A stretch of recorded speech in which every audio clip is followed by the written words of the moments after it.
As fires continue to rage through the South Peninsula, we're at the Newlands Fire Base and I'm joined by Nigel Hoskin, who has just returned from a 24-hour firefighting shift.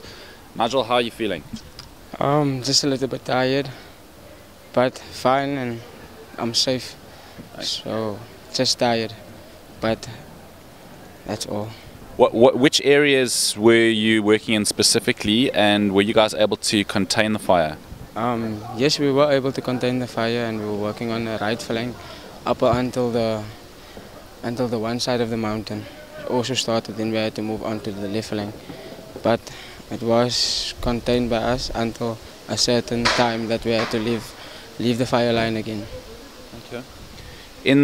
How long have you worked here, and in your experience, have you ever seen a fire of this magnitude? No, it's the first time, and I've only been here for about 7 months. Okay. Yeah.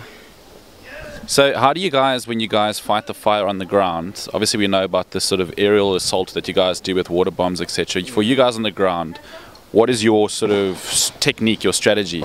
We build a control line, and we have some guys with beaters and some guys with Reikos. So the beaters is always in front and Reikos at the back.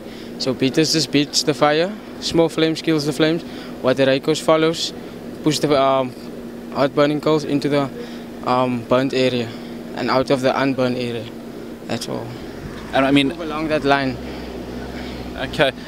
What's it like fighting fires in heat like this? I mean, today it's about 39 degrees, I believe.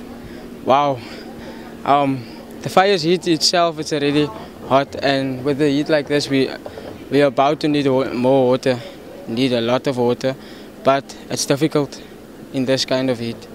And fire has its own heat by itself, but it's difficult.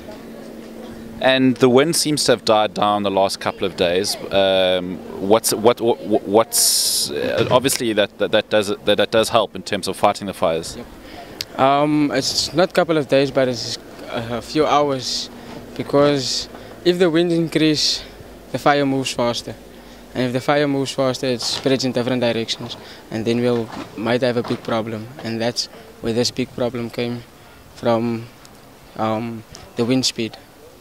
So the wind speed plays a big role in the fire. Yeah. Now I believe Takai Forest has now become a bit of a concern with all the pine and stuff. Which areas are you guys worried about?